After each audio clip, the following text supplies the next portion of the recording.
आज मनोविज्ञान के क्रम में हम विकासात्मक मनोविज्ञान की बात करते हैं कि इंसान कैसे विकासात्मक मनोविज्ञान से रिलेटेड अपने जीवन को जोड़ता है। उसके ही बारे में एक विकासात्मक मनोवैज्ञानिक हुए थे अब्राहम मास्लो। अब्राहम मास्लो ने आवश्यकता के 5 सिद्धांत बताए थे, नीड के, हायरार्की ऑफ नीड्स के। उसी को हम देखेंगे इस थ्योरी के माध्यम से। अब मास्लो की आवश्यकता प्रधान क्रम मनोविज्ञान में एक विचार है जो कि अब्राहम मास्लो कहाँ के मनोवैज्ञानिक हैं? अमेरिका के। जनरल साइकेट्रिक रिव्यू में एक थ्योरी उनकी आई थी, a theory of human motivation. Human motivation जो इंसान को अनुप्रेरित करता है अंदर से। जैसे जैसे ही वो एज में ग्रो करेगा, बढ़ता जाएगा, वैसे वैसे उनके अंदर काफ़ी फिजिकल चेंज होंगे, सोशल चेंज होंगे, इकोनॉमिकल चेंज होगी, इकोनॉमिकल स्टेबिलिटी आती जाएगी, फिर रिस्पेक्ट की बात आएगी, सेल्फ रिस्पेक्ट की बात आएगी, फिर सेल्फ सोशलाइजेशन की बात आएगी, जो वो सबसे पीक पे है, लास्ट पे है। ठीक है ना। इन्होंने क्या बताया कि उनके सिद्धांत मनोविकासात्मक के कई अन्य सिद्धांतों के समानांतर है और भी मनोवैज्ञानिक ने अलग अलग तरीके से, ठीक है, अलग अलग तरीके से, अलग अलग नाम से कई प्रकार के सिद्धांत को बताया हुआ है। उन्हीं से मिलता जुलता इनका भी है, हायरार्की ऑफ नीड्स प्रिंसिपल।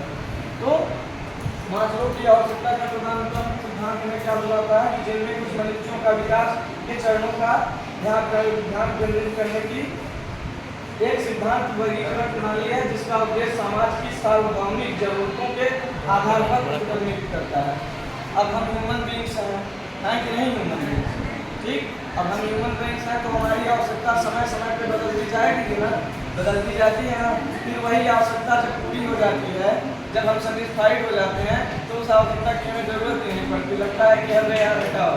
ठीक, तो इस पदानुक्रम की जरूरतों में विकास की जरूरतों के बीच में विभाजित किया गया। इसमें 2 विषय शामिल हैं, ठीक है ना।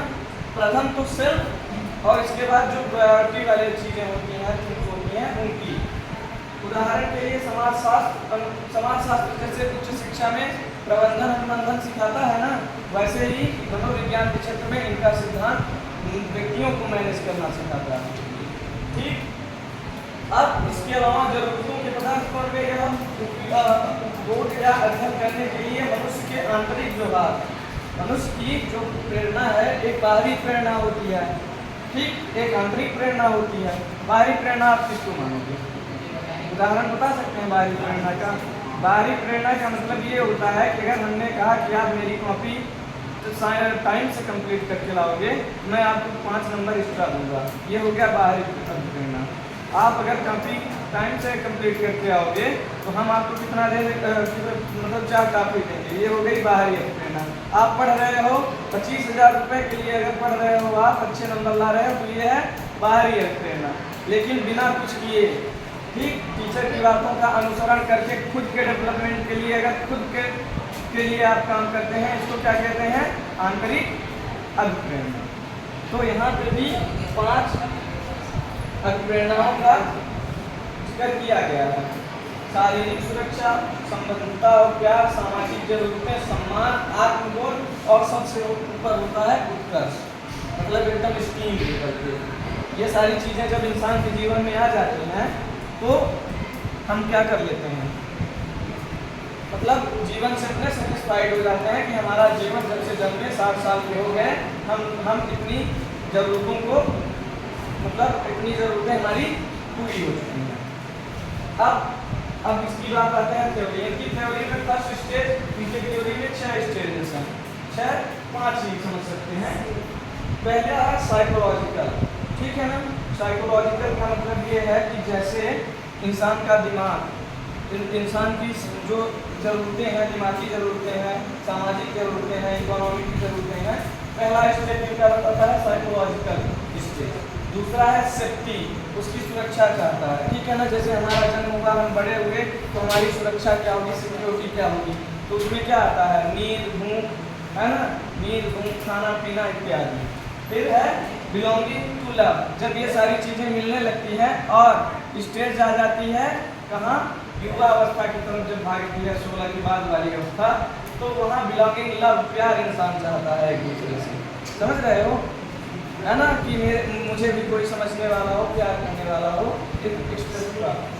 इसके बाद जब ये सब मिल जाता है ना, तो जब बात आ जाती है स्टीम की, सेल्फ स्टीम की, जब बात आ जाती है स्टीम और सेल्फ स्टीम की, मतलब आत्मसम्मान की, तब होते हैं ब्रेकअप। क्या होते हैं, समझ रहे हो भाई?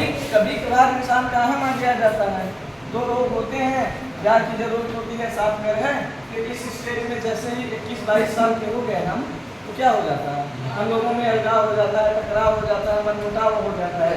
अब यहाँ से जब चीज़ें खत्म होती है, बस कॉग्निटिव मतलब दिमागी रूप से हम लोग सोचने लगते हैं, और इस स्टेज में हम लोग बहुत मैच्योर हो जाते हैं, ठीक। और ये स्टेज होती है 25-26 साल के बीच की, समझ रहे हो? तो इस समय पे दबदबा बना रहता है, चलो ठीक है, जो होगा देखा जाएगा, आगे अच्छा ही होगा। फिर आता है एस्थेटिक, मतलब आध्यात्म, आत्मबोध, आत्मज्ञान। तो समझ में आया? इन्होंने अपने थ्योरी के माध्यम से, थ्योरी के माध्यम से क्या कहने की कोशिश की।